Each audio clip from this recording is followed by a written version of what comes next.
Hello, everybody. As Sean said, everybody's going on time. That's going to change now, I think. One of two things is going to happen. It's going to take about 3 minutes. You can all twiddle your thumbs, or it's all going to be, I'm going to waffle for about 20 minutes, and I know which one I'd be hoping for if I were you. Now, although this section's about classroom management, because I couldn't come up with anything, I thought I would do something on managing yourself around the classroom, and looking at online tools that you can use to help you. And talking of handouts, I haven't got a handout for you, but each of the slides has a link to the tool that I'm presenting. When Sean said you want to do a talk at the conference, I thought he said don't do any handouts, so I haven't got anything for you. So as we often get caught up in planning and marking and trying to remember which day it is and which class to be at and so on, I thought I'd look at those things. And my top tip is always blame Sean. So the first tool I'm going to start with is my old favourite. This is one I use all the time.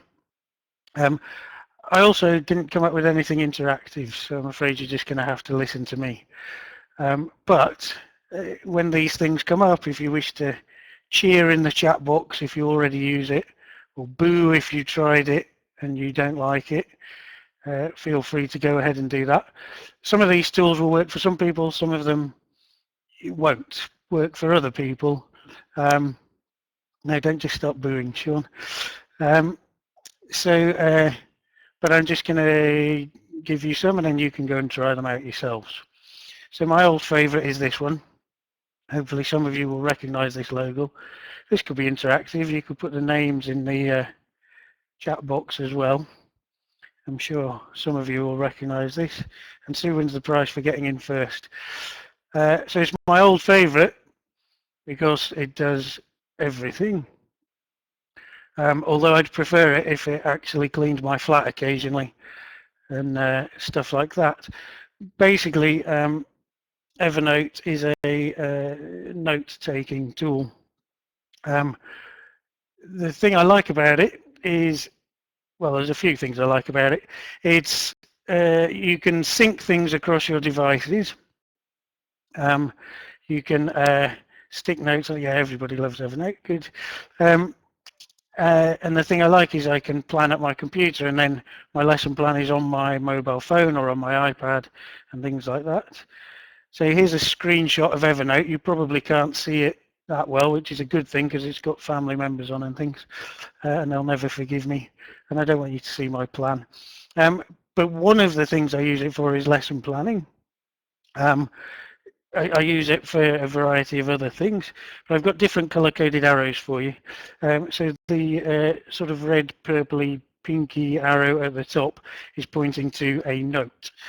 You can organize your notes into notebooks. So this is my lesson plan notebook, and here's a plan on should have, as in should have prepared some handouts for your presentation, Nick. The plan comes up on the screen. And as you can see at the bottom, there's a little Word document logo. You can attach Word documents. If you see the blue arrow further down, I'm sure I could use a pointer on here as well, but I won't. You can also attach photos, which I quite like with lesson planning, in that I can show the photos on my iPad or on my laptop to the students for that lesson, so everything's kept in one place. The green arrow is pointing to the tags bit. You can tag them so you can go back to them later, so you've got all your lesson plans kept in one place. And the orange arrow at the top shows the little sync feature, so everything's kept online, you won't lose it. And like I say, you can plan at your computer, but then it's on your phone, it's on your laptop, and so on. And people are talking about Sketch, which is what I've used to put these very colourful arrows onto the slide. Okay, so that's one tool, taking my lesson plans into the classroom. The next couple of tools are to do with organising groups. And this one is one I use quite regularly with training courses and so on, called Wigio, if that's the correct pronunciation. Apologies to Wigio if it's not. Feel free to cheer or boo. Basically, it's a way of keeping everybody in the loop. There's the URL for you. You can add anybody you like to a group on Wigio, and then you can annoy them by sending them things incessantly, which is obviously how I use it. So this is this screen. The thing I like about it is you just add people to any group. So the purple ready arrow on the side shows you different groups. It's pointing to the IHTOC60 Delta reading group, so I can annoy them with reading texts. Once people are on the group, they can set their own preferences, but for evil people like me, you can override their preferences and make sure they get the documents you want to send them. So you have a feed, which is what you can see. The blue arrows, you probably can't read it, but they're pointing to where you can add files. So if I want to send a document to people, I just add it to a folder and they automatically get an email saying with the folder attached, but also where to find it on the site. The yellow arrow is pointing to the calendar. You can set events, so you can remind your students to turn up for class, for example, to tell them when the test is, and so on. And then on the side, where the green arrow is, you've got different functions. You can also just write messages, and it's very, very simple to use, which is one of the things I like about it.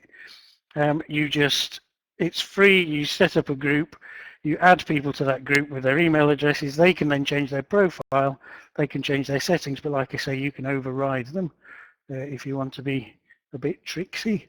And it means everybody sees what you want them to see. And as Hector says, yeah, simple is good.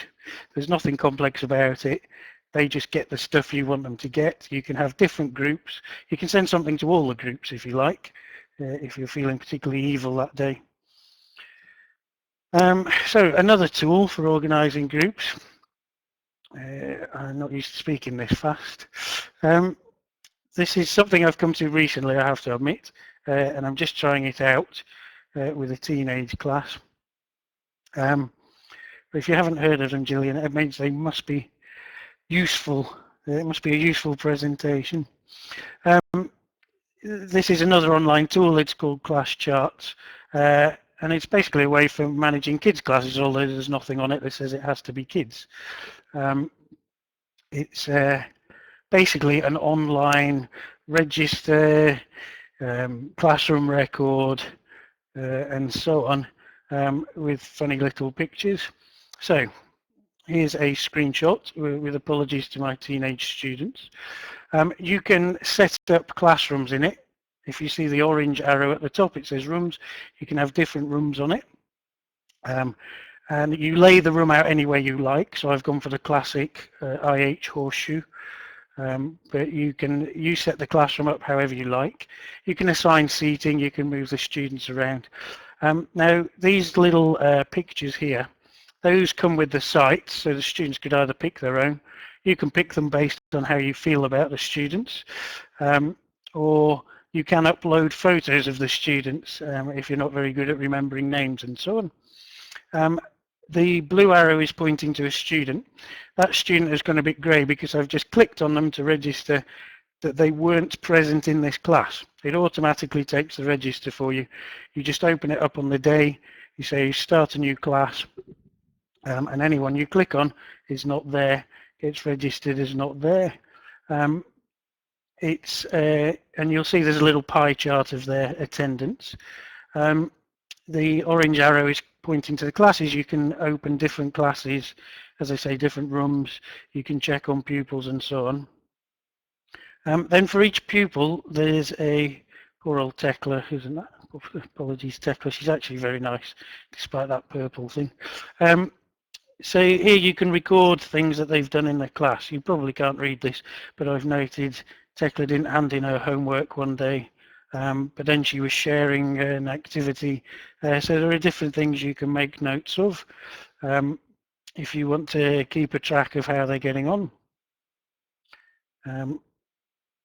So you can, as I say, you can record a class, each individual's in there. You can then generate reports. It'll give you pie charts, graphs, if you're into that sort of thing. Yes, it is free, Amy. So you can keep an eye on how people are getting on, keep a track of them. You can invite the parents to join the site as well, if you really want to, so they can keep a track on their children. Now, it might not be clear why you've awarded them a certain activity point. You might want to explain that. But in terms of keeping track of their attendance and so on, that might be useful. And as I said, it's got multiple rooms, multiple groups, multiple seating plans, and you can collaborate with colleagues. You can share the classes with colleagues so other people can see what you've done.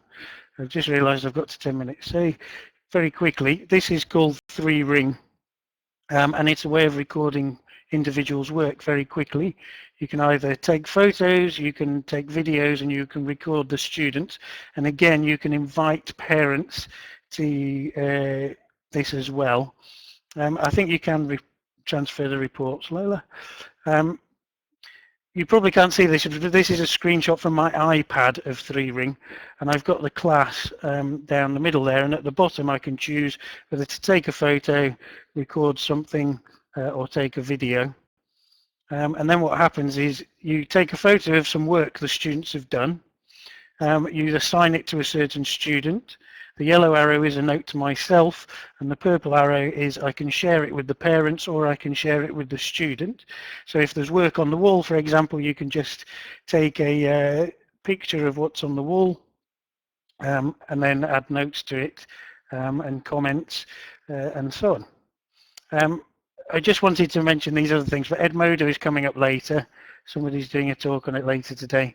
TriSlider is a really nice tool for getting people to come up with ideas and so on, and SurveyMonkey for getting feedback on things, and students.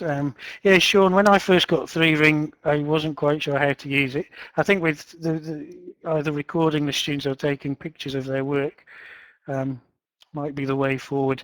People can mess around. There's a session on Edmodo later, so I'm not going to mention that too much. And that's my time up. So if you want to throw me some abuse, those are my contact details, and I can send you the links to any of those things. Thank you very much, and now I can breathe.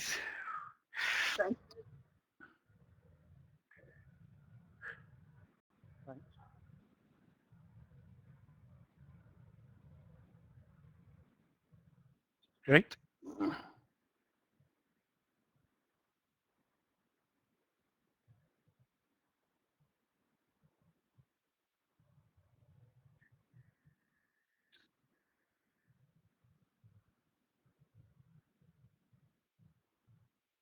Great.